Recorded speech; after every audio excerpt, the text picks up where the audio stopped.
Pandanganku tertuju pada sudut dunia, pada indah pelangi kala hujan sepulang bersua. Kutemukan sukar dan senang yang memilah nasib manusia. Tatapanku terkesima pada jasad hidup tanpa arah yang disebut gila, yang duduk dan berjalan hanya berteman lamunan, kekosongan dan tawa, yang tidur pulas tanpa hasrat duniawi berlebih. Yang ku tahu ialah gila sesungguhnya. Kendati masa tak mengurung masalah dalam fana,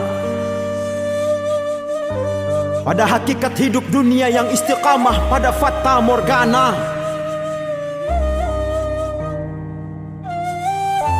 Masih ku bergulat seputar fikir perihal gila. Entah kegilaan hakiki ialah gerilya jiwa pada kepuasan kuasa sementara, ataukah fasilitas kesadaran yang ditarik sang maharaja, ataukah gila ialah sukma yang dicuri dan dilepas pisahkan dari raga, ataukah gila ialah mereka pemikul tahta dan pangkat yang rajin mengejar puja, atau mereka para wakil Tuhan yang tuhankan diri atas sandingan dusta. Tak sekali kutemui tetua berdahi kehitaman, namun akhlak tak dijaga. Pun kutemui tetua berjanggut panjang keputihan, namun tamak akan dunia. Juga tetua bersalib dan bersanding rosario, namun amanat Tuhan tak dipelihara. Pula tak sekali kutemui hamba musafir yang bersemayam dalam tawaddu dan rahasia, yang dikafirkan dan dianggap gila karena sujud dalam cinta tanpa hasrat dunia. Nalarku mendeteksi bahwa kenal pada sadar ialah yang mengerti hakikat alif hingga ya, perihal alfa dan omega hingga semua sebelum semua, yang memaknai hidup setelah hidup yang bukan sekadar tanah, yang tidur dan bersujud hingga berzikir di waktu yang sama,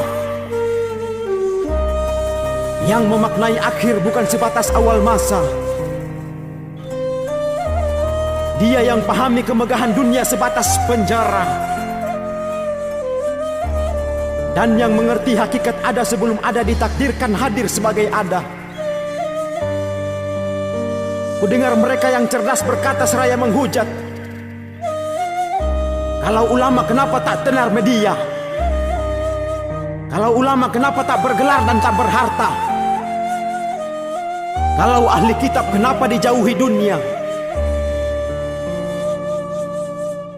Pahamku seketika peka bahwa zaman ini adalah zaman serba gila, di mana manusia menggilakan yang waras dan mewaraskan yang gila,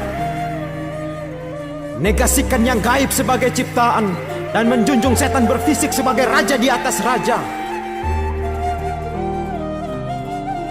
menjunjung kedangkalan dan mendangkalkan kedalaman karisma. Hatiku polos bertanya, akankah alim yang riya dicintai Tuhannya? Kenapa manusia berani memahlukkan hingga menjarah hak prerogatif pencipta?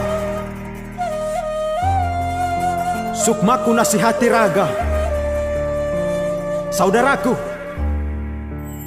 ada yang berpegang pada syariat, ada yang khusyuk temukan ridha di luar syariat, dengan tujuan yang sama kepada sang pemilik semesta. Tak perlu tuhankan diri hingga mencela dengan cap gila, sesat bahkan bid'ah, karena Rasul utusan pencipta tentu memiliki amalan rahasia yang tak sembarang diceritakan sebagai hadis dan diberitahukan sebagai sunnah. Jangan sesekali kafankan marwah iman hanya demi mengejar fitnah.